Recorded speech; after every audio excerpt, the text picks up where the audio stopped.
No matter your political ideology, I'm going to give you 3 good reasons why your local law enforcement jurisdiction should put in place policies to separate themselves from federal immigration enforcement. Stick with me. Okay, so when it comes to cooperating with federal immigration enforcement, your local law enforcement jurisdiction, whether that be county, state, or city, town level, they have 3 options. One, they can use policy to intertwine local law enforcement with federal immigration enforcement.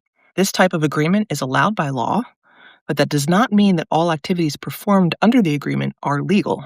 More on that in a bit.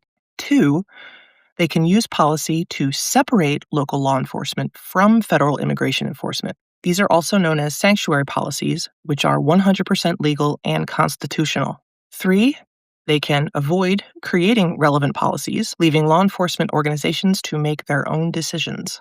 So you may have heard about these administrative agreements called 287G agreements. These agreements allow ICE to essentially deputize local law enforcement agencies and officers to perform certain federal-level immigration enforcement functions. Immigration is inherently a federal-level issue, so this is extending the scope, reach, and resources of the federal government directly into your community. And it's also taking law enforcement resources and personnel away from their function of serving and protecting the community, because they can't do both at the same time. As a reminder, ICE has an annual budget of about $39 billion. It's billion with a B, and somehow that's still not enough to get their job done. They have to divert local law enforcement resources away from their communities to do their jobs for them. Unless there is a policy preventing it, local law enforcement agencies can unilaterally enter into these 287G agreements with ICE.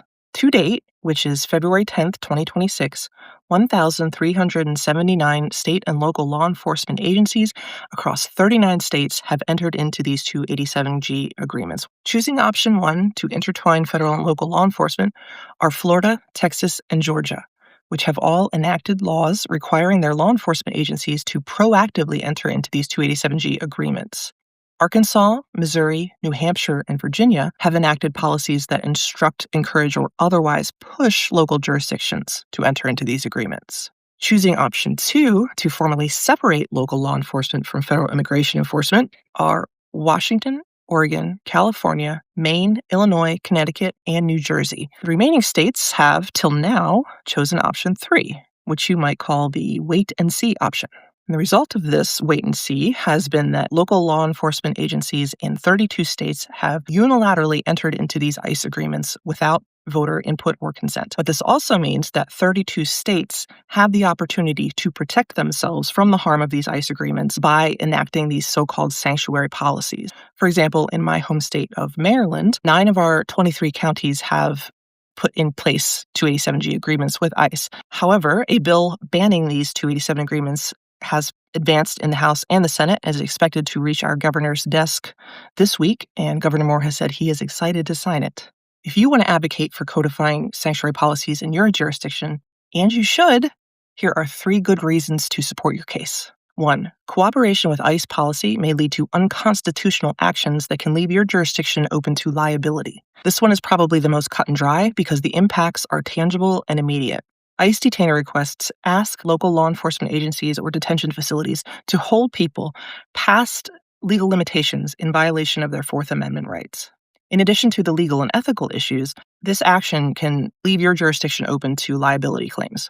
Recently, Suffolk County, New York was ordered to pay out $112 million in damages to nearly 700 people who were illegally detained. Before that, New York City was ordered to pay $92.5 million for the same reason. Can your county handle a $100 million bill coming due? I know in my county, that's almost the entire law enforcement budget for a year. This is a clear black and white risk, but jurisdictions can protect themselves very easily. Enact a formal policy that prevents detention facilities and law enforcement agencies from cooperating with ICE detainer requests. There's no legal requirement to cooperate with an ICE detainer request. These have no legal force. However, putting a formal policy in place protects your jurisdiction, both the residents and the government. 2. ICE cooperation makes your jurisdiction less safe. Pretty much anyone who is not white and speaking with an American accent is at risk of being detained by ICE and ICE deputized police officers. Due to profiling activities known as Kavanaugh stops, having brown skin, speaking with an accent, working in a low-wage job, all of these have become reasonable suspicion for immigration enforcement stops. At least 170 U.S. citizens have been detained, and thousands more non-citizens have been detained in conditions and for durations that violate their civil and human rights. Now you're having ICE train your police officers? It's the untrained training the untrained. Look at ICE culture. Militarized, oppositional, racist, acting with impunity. How much is that going to infect your local law enforcement culture? Many local police forces are already dealing with these kinds of culture problems. The problems are only going to get worse when ICE is involved, and they're not going to go away when ICE leaves. All of this creates an environment of fear, suspicion, and mistrust, not safety. And in such an environment, people are less likely to interact with police overall, and not just undocumented immigrants. This impacts everyone with a reasonable anxiety about what law enforcement will do in their communities beyond protecting and serving. Residents are less likely to call emergency services, less likely to report crime, and less likely to talk to the police who are investigating crime. What do you think that's going to do to crime?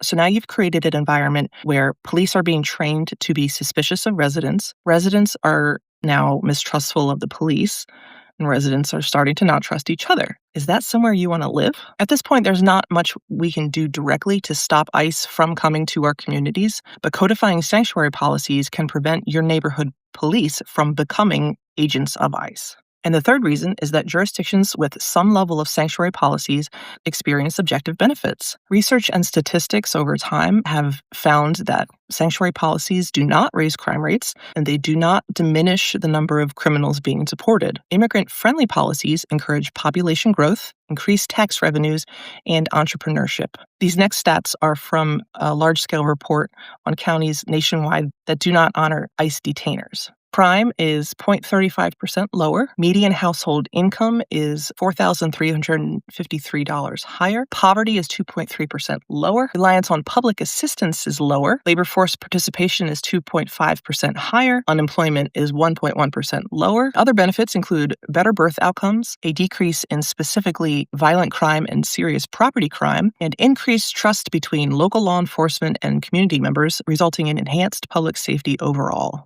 So I hope you find these talking points helpful for advocating in your community.